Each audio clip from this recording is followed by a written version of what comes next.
Pero mabalik tayo sa mga Pinoy na naglakbay sa bansang Brazil kung saan ang paggamit nyo ng VPN ay isang ligtas na paraan dahil hindi ito matatawag na third-party app o cheating. Sa madaling salita, hindi ka mababa ng dahil sa pagpunta mo sa Brazil gamit ito. Pero ano nga ba ang mga dahilan kung bakit may nababan? Ito yung mga taong gumagamit ng IMLS na nakukuha nila sa YouTube. Dahil ito ay pinapasok nila sa MLBB files at ito ay malinaw na third-party app.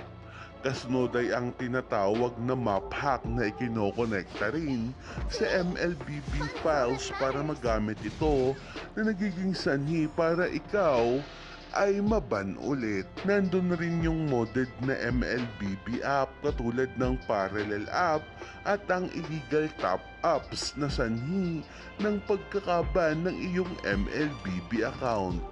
Pero paano nga ba natin malalaman kung third-party app ang isang bagay?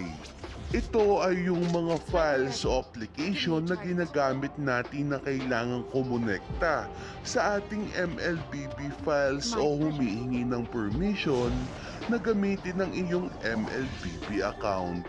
Bukod pa dyan, hindi lang pagkaba ng kalaban mo dito, kundi posible pang mahack ng gumawa ng map hack ang iyong account pag ginamit mo ang kanilang application. Kaya malinaw na ang VPN na hindi third-party app dahil parang nag-travel ka lang papuntang Brazil at doon ka naglaro ng MLBB.